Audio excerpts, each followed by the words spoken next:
Hi everyone, welcome back to my channel, and if you're new, welcome. I'm Stefania. Today I'm gonna show you my reading journal. I'm gonna do a little flip through with all the pages that I've created in April. As you can see, it's getting bigger and bigger. I think I still have space for May and June, but I'll have to move to a new notebook because I'm running out of pages, probably with July. The same thing happened last year. So we're gonna start from the yearly pages. I've had the books that I've read here with the different colors. As always, I'm really liking how this is turning out. Can't wait to see it fully filled in. These are the books that I've read in April.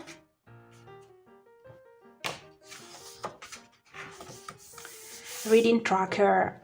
My goal was to read each single day, and I've done it again because I read for all the 30 days and I'm really happy about it. Even if in April I was expecting to read a little bit more, but it's okay.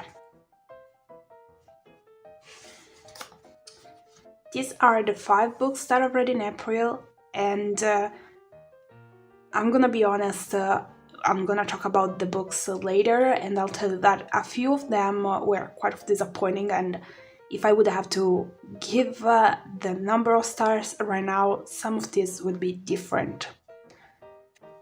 I still have enough space for this. As you can see, the notebook is breaking in so many places.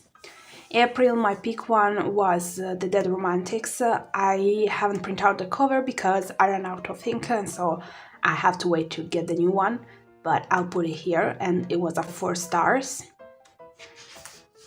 Favorite books, nothing changed because I didn't give 5 stars to a single book in April. Here there are the books that I read in April. I'm not gonna talk about the books or the title or anything because we're gonna see them later on, so it's quite pointless. Series tracker. I've, let's say, started a series, but I will not keep on going through it, so I didn't add it here. Bingo. Now it's getting hard to remember what I've done this month. I think I've read a book with less than 250 pages. I think the other one was a book with more than 300 pages. I don't remember which one I colored this month, I'm gonna be honest. Anyway, my bingo is slowly getting full of colors, so it's good. Goodreads challenge, 1, 2, 3, 4, 5. These 5 are the books that I read in April. Right now I'm at 21 books, and my goal is 60. Who knows if I'll manage to reach it or not. Rainbow challenge, I think that I will fill in this one at the end of the year because I'm quite forgetting about it all the time, and I have to see all the covers together to see if I can pick up one to fit in here or not. For Una New Rosa, for Office Romance, I've read the fine print. Alphabet challenge is slowly coming alive, but it looks like I don't like so much these letters. I really have to work on this. Challenges. Okay, this one I know that nothing changed.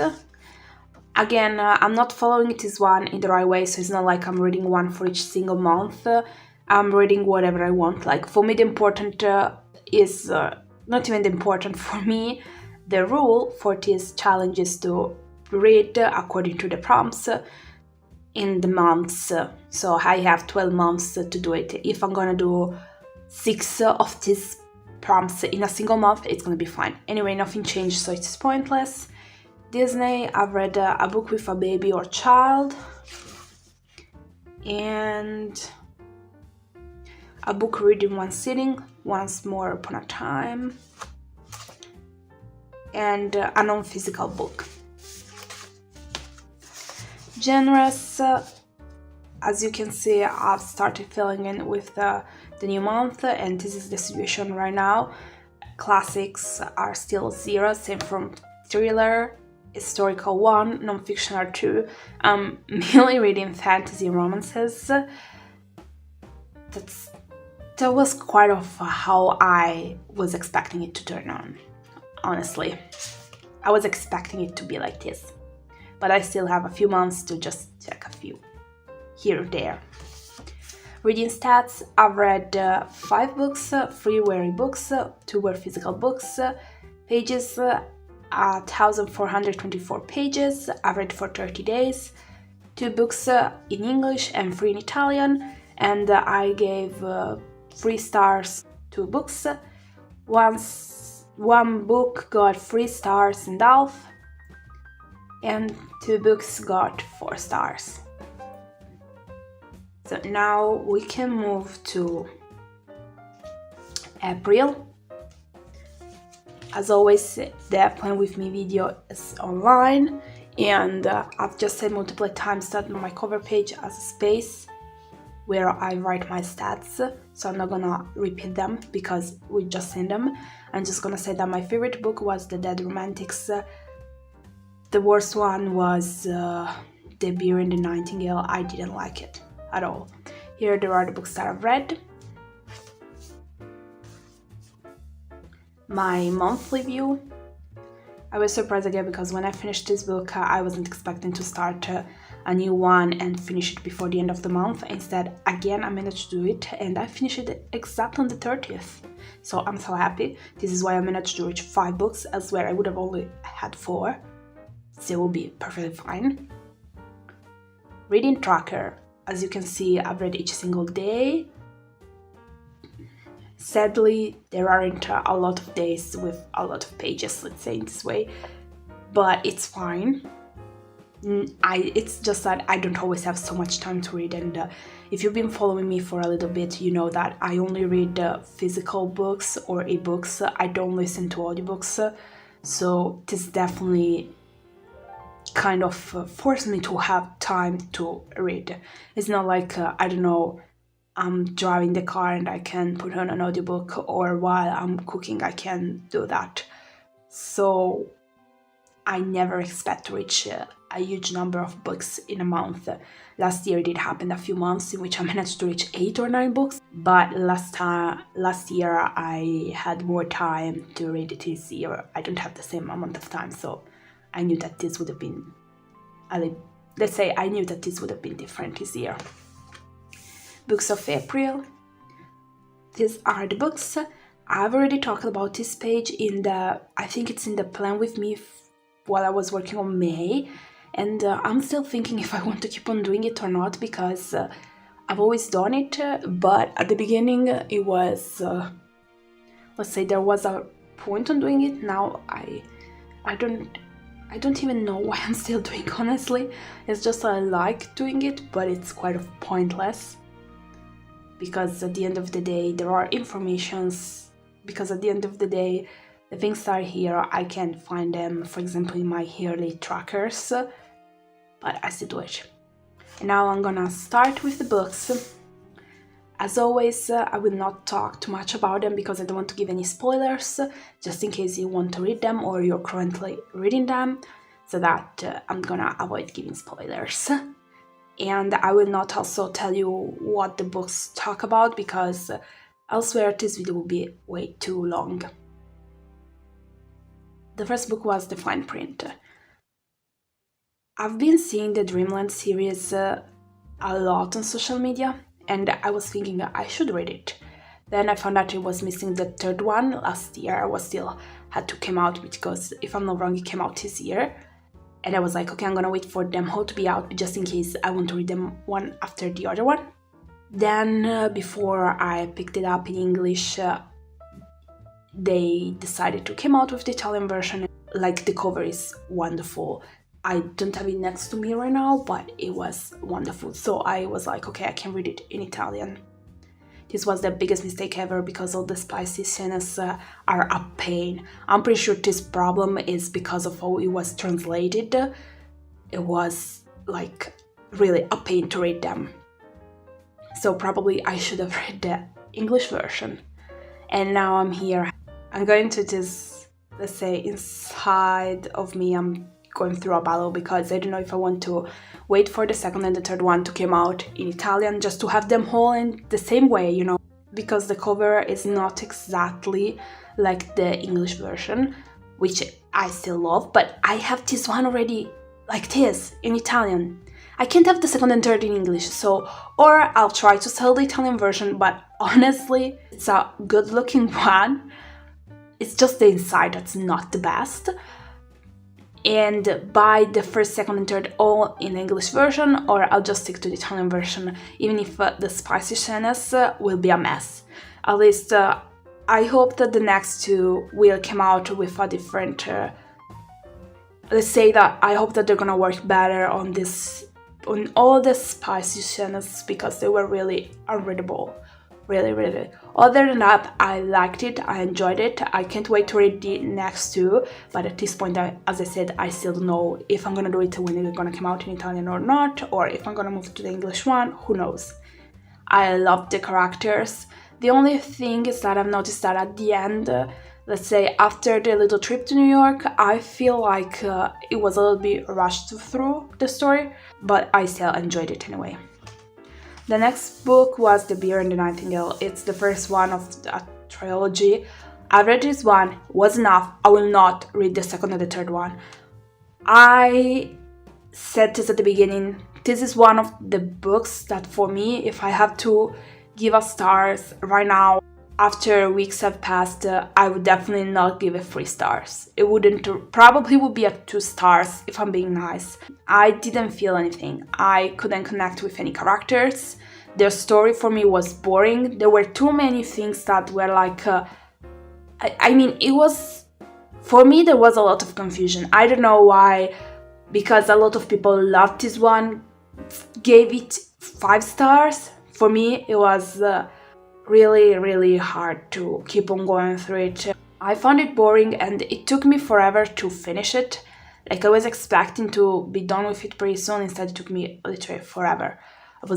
In this case, it was more like I didn't want to keep on going because it wasn't calling me, let's say, in this way. And the ending, it doesn't make me think of you have to read the second one to understand something, or like to have some questions answered. I gave it 3 stars, but if I would have to rate it again, I would probably give to this book only 2 stars, no more. Really didn't like it. Then I started and read Once More Upon a Time. I liked it, however, this is a short story, and this was the main problem for me. There wasn't enough to it. Like, the characters, I wanted to know more about them. Instead, they were just thrown there like this. It's literally, I would call this a book for children more. Like, not children, but maybe if you read it and you're an adult, you're gonna see too much what's missing in it. However, the story is gorgeous, and it has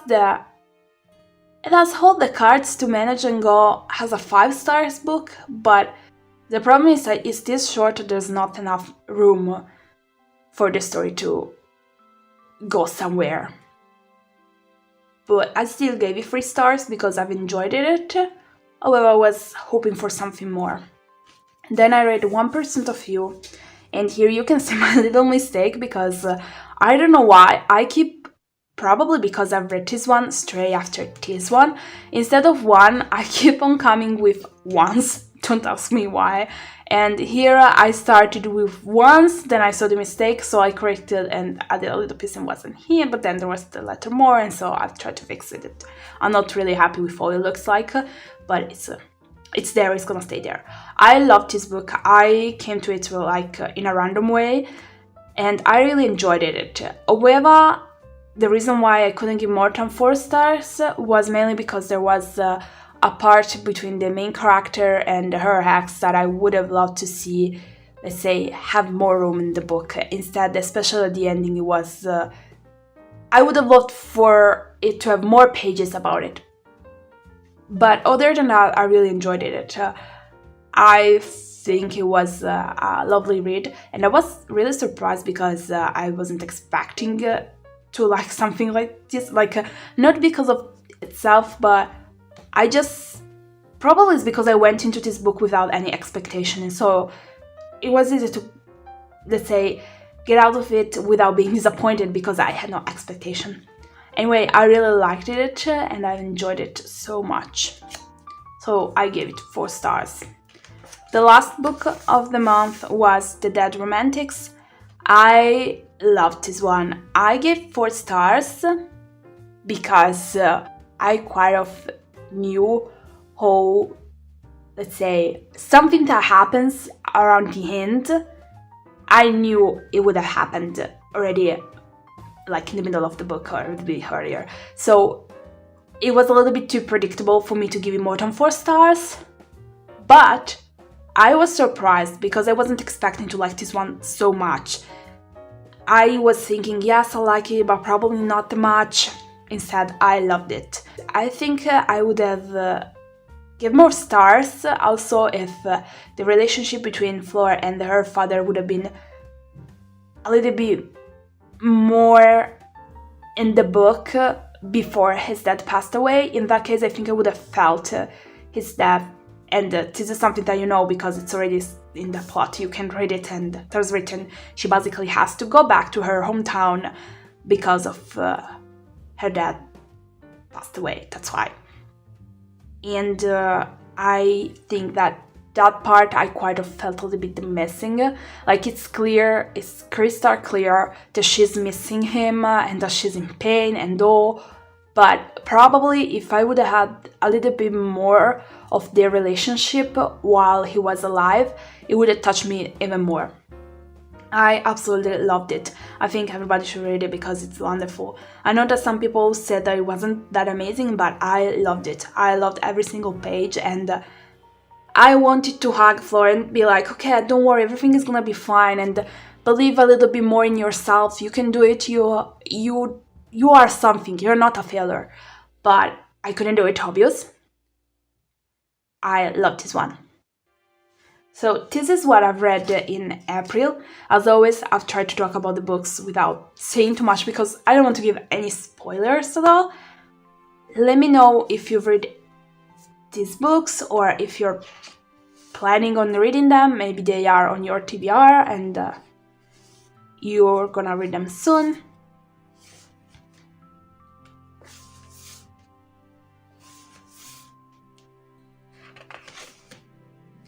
As always, thank you so much for watching this video. Let me know with a comment what you've read in April. As always, thank you so much for your support. Subscribe for more videos like this one and give it a thumb up if you enjoyed it.